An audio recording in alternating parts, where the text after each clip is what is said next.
ሰላም በያላችሁበት ወደ ቤተሰቦቻችን ለዛሬ በርካቶችን ያስገረመና መነጋገሪያ የሆነ ጉዳይ ይዘንላችሁ ከተፍ ብለናል። ይህ ጉዳይ ምንድነው የሚለውን ጆሮን ጭው የሚያደርግ ጉዳይ እስከ ፍጻሜው ስትዘልቁ የዚህን ዝርዝር መረጃ የምናደርሳችሁ የምናስደምጣችሁ ይሆናል ማለት ነው። ብቻ ከናንተ የሚጠበቀውን ቪዲዮን ላይክ በማድረግ ጀምሩ፣ ሼር፣ ሰብስክራይብ ማድረግም እንዳይረሳ። እንደነዚህ አነጋጋሪ የሆኑ ቪዲዮዎች ስንለቅ በቀጥታ እንዲደርሳችሁ ደግሞ የደወል ምልክቷን ተጫኑ። አብራችሁን ስለሆናችሁና ስለምትሆኑ ከልብ እናመሰግናችኋለን። ወደ ዕለቱ መረጃችን እናመራለን።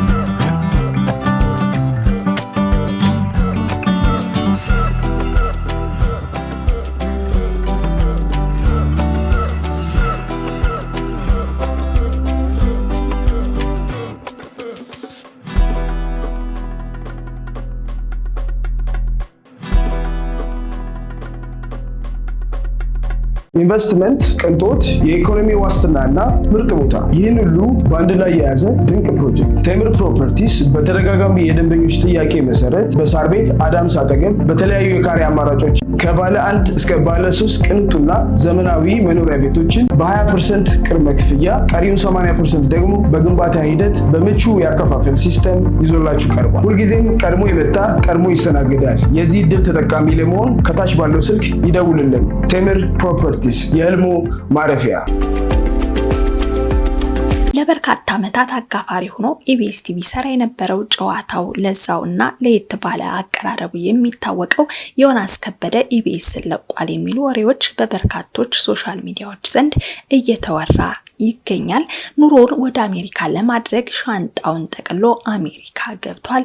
ኢትዮጵያ ላይ መለስ ኢቢኤስም ቲቪ ዳግም ላይ መለስ እስከ መጨረሻው አቅንቷል ዮናስ የሚሉ መረጃዎች በተለያዩ ሶሻል ሚዲያዎች ላይ እየተወሩ ይገኛሉ። ዮናስ ኢትዮጵያን እስከ መጨረሻው ድረስ ላይ መለስባት ወደ አሜሪካ ያቀናበት ምክንያትስ ምንድነው ሚለውንም ያለውን እውነታ በሙሉ ለናንተ ልንነግራችሁ እንወዳለን። እውነታው ምንድነው ሚለውን እስከ ፍጻሜው ስትዘልቁ የምናደርሳችሁ ይሆናል ማለት ነው። እንግዲህ ዮናስ በጣም የዋህ ቅን የሆነ ጋዜጠኛ በመሆኑ ነው የሚታወቀው። ኢቢኤስ ላይና አሁን በጣም አስተያየቶችም እንግዲህ ኢቢኤስ ላይ ለበርካታ ዓመታት አጋፋሪ ሆኖ ሲሰራም ቆይቷል ዮናስ። አሁን በጣም ብዙ አስተያየቶችም እየተሰጡበት ይገኛሉ። ከነዚህ ውስጥ ግን በጣም ሼር እየተደረገ ያለው አስተያየት ውጭ ሀገር ኦሬዲ ሄዷል። ከቤተሰቦቹም ጋር ይሁን ብቻውን ውጭ ሀገር ሄዶ መኖር ጀምሯል። ወደ ካናዳ ነው የሚሉት ብዙዎች። እናም ከዚህ በኋላ ኢቢኤስ ላይ የመቀጠል ቻንሱ ዝቅተኛ ነው የሚል ሐሳብ እየተሰጠም ይገኛል። እናም ሰዎች ስለዚህ ጉዳይ ይህንን ጉዳይ ሲሪየስሊ ወስደውት እየሰጡት ያሉት ኮሜንትም እጅግ በጣም የሚገርምና የሚደንቅም ነው። በጣም ያስገረመንን እስኪ አንዳንድ ኮሜንቶች ልናሳያችሁ እንወዳለን። ዮኒ በጣም በቃ በህይወት ትልቁን ስህተት እንዳትሳሳት ፕሊስ ዮኒ በደንብ አስብበትና ወደ ኋላ ለመመለስ አስብ። አንተ የሚገባህ አንድ ህይወት አለ፣ እሱም ክብርህንና ማንነትህን አንተን የሚያስከብር ቦታ አለ። እናም እንዲህ አንተ አሁን ላይ እንደ ስደተኛ ሆነ ወደ ሌላ በምትሄድበት ጊዜ በጣም ብዙ መስዋዕትነት የሚያስከፍልህ ነገር ሊኖር ይችላል።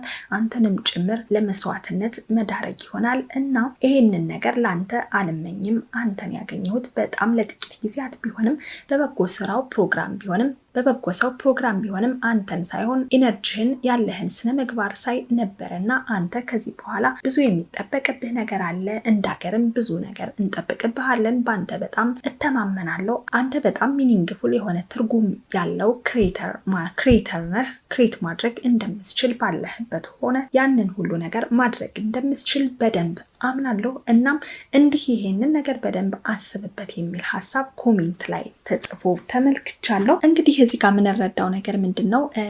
ለዮኒ በርካቶች ኮሜንት የሚያደርጉ ሰዎች ለሱ አስበው ኮሜንት እንደሚያደርጉ ነው የገባኝና የተረዳሁት ነገር ማለት ነው። ቀጥሎ እንዲህ ሪፕሌይ ሰው ምን ይላል? ይሄ ለኔ ደግሞ ትክክለኛ ውሳኔ ይመስለኛል። ያንተ ጭንቀት ይገባኛል። ነገር ግን እሱም ልጆች አሉትና የሆነ የተሻለ ፊውቸር ለልጆቹ የተሻለ ወደፊትን የመገንባት ነገር ለሱም ጥሩ የተሻለ ላይፍ ይገባዋልና ይሄ ትክክለኛ ውሳኔ ነው የሚሉም አሉ። የትኛውም ወላጅ ተመልካች የሚያስበው ነገር ለልጆቹ የተሻለ እድል፣ የተሻለ ስቴብል የሆነ ነገር፣ ሴኪዩር የሆነ ነገር ለልጆቻቸው ይመኛሉና ይህንን አንዳንድ በጣም ከባድ የሆኑ ውሳኔዎችና ሳክሪፋዮች መስዋዕትነት ቢኖሩም እነዚህ ነገሮች ከፍ ያሉና ከኃላፊነት ስሜት የሚመነጩ ናቸው። እናም እንግዲህ እሱ በትክክል ለሱ ትክክለኛ ነው ብለው ያሰበውንና ለልጆቹ በጣም ትክክለኛ ነገር ነው ያለውን ነገር የመከተል ነገር ቢያደርግ ነው የሚሻለውና የራሱን ክብርና ማንነት በእንደዚህ ሁኔታ ማስጠበቅ ይችላልና ህይወት ወደፊት ነው መሄድ ያለበት ላይ ቆሞ መፍጋት የለበትም የሚል ሐሳብም እየተሰጠበት ይገኛል።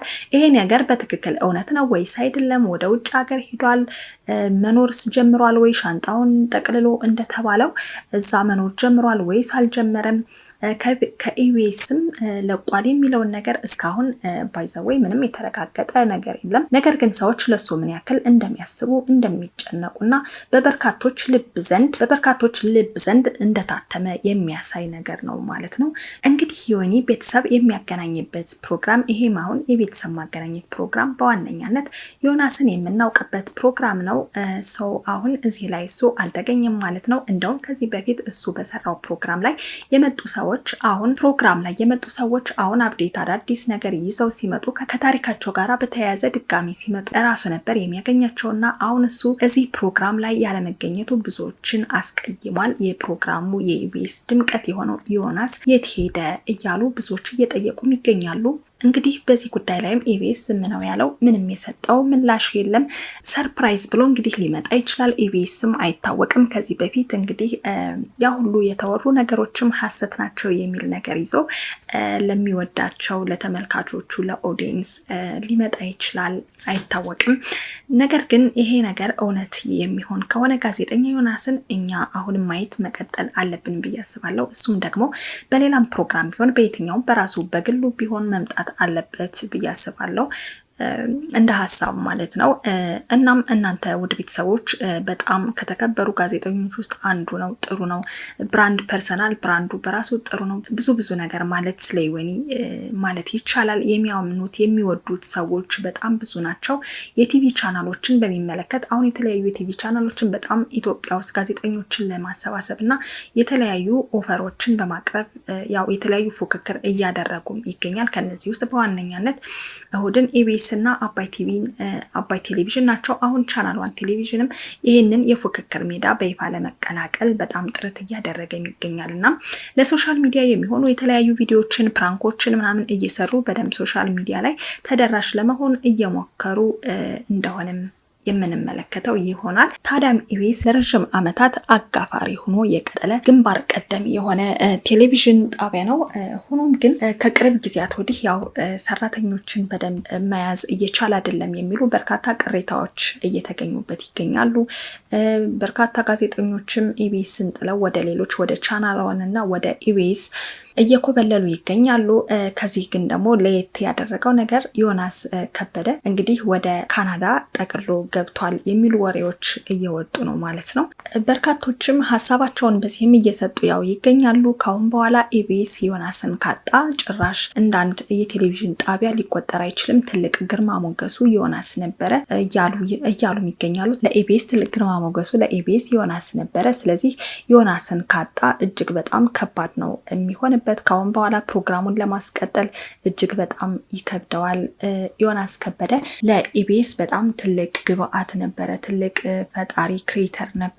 ሰው በበርካቶች ዘንድም የሚወደድ እጅግ በጣም ጸባየ ሰናይ ምግባረ ሰናይ ሰው ነበረ። ስለዚህ አሁን ግን ዮናስንም አጥቷል። ስለዚህ ካሁን በኋላ ኢቢኤስ ተመልካች ሊያገኝ አይችልም እየተባለ ይገኛል።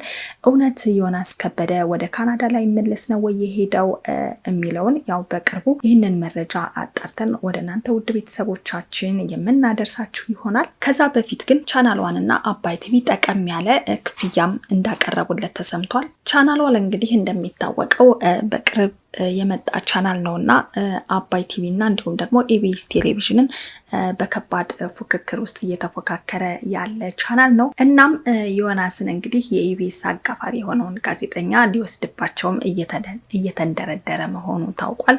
ከዚህ ቀደም እነ ናፍቆት እንዲሁም ደግሞ እነ ሊያን መውሰዱ ይታወቃል። የኢቢኤስ ፕሮግራሞችን እስከ ጋዜጠኞቹ ድረስ ጠቅሎ እንደወሰደ የሚታወቅ ነገር ነው። በዚህም ደግሞ ኢቢኤስ ፕሮግራሞችንና እንዲሁም ጋዜጠኞችን በሙሉ ወሰደብኝ፣ እንዲሁም ደግሞ ፕሮግራሞች በጠቅላላ ኮፒራይት ናቸው፣ ከኔ የተወሰዱ ናቸው ብሎም ኢቢኤስ ክስም አቅርቦ ነበረ። አሁንም ደግሞ ዮናስ ከበደን እንወስዳለን ብለው ጠቀም ያለ ገንዘብ እንደሚከፍሉት ሀሳባቸውን አቅርበዋል። ዮናስ ግን እስካሁን ምንም የሰጠው ምላሽ የለም። እንግዲህ ዮናስ ምን አይነት ምላሽ ይሰጣቸዋል የሚለውን አጣርተን ያለውን መረጃ ለእናንተ ውድ ቤተሰቦቻችን የምናደርስ ይሆናል ማለት ነው። በዚህም ታዲያ በበርካቶች ዘንድ ኢቢኤስ እና እንዲሁም ደግሞ ቻናሏን ከባድ ግብ ውስጥ ይገባሉ እየተባለም እየተወራ ይገኛል። እውነት እንደተባለው ይህ ነገር ይፈጠራል ወይ የሚለውን ነገርም አካተን በቀጣይ የምናደርሳችሁ ይሆናል። ምን አይነት ሀሳብ አላችሁ? ማለት ዮናስ ከበደ ኢቢኤስ ለቆ እስከ መጨረሻው ሂዷል ወይ የሚለው ነገር የምር እውነት ነው ወይ? እውነት እስከሆነ ምን ይሰማችኋል? እስኪ ሀሳባችሁን ኮሜንት ላይ ያስቀምጡልን። ውድ ቤተሰቦቻችን ለዛሬ የነበረን መረጃ ይህንን ይመስል ነበር። በሌላ መረጃ እስከምንገናኝ ሰላማችሁ በስቶ ይትረፍረፍ። አብራችሁን ስለቆያችሁና ስለዘለቃችሁ ደግሞ ምስጋናችን ላቅ ያለ ነው። ቪዲዮን ላይክ፣ ሼር፣ ሰብስክራይብ ማድረጋችሁን እንዳትረሱ። በያላችሁበት ሰላም ሁኑ። ቸር ቆዩ።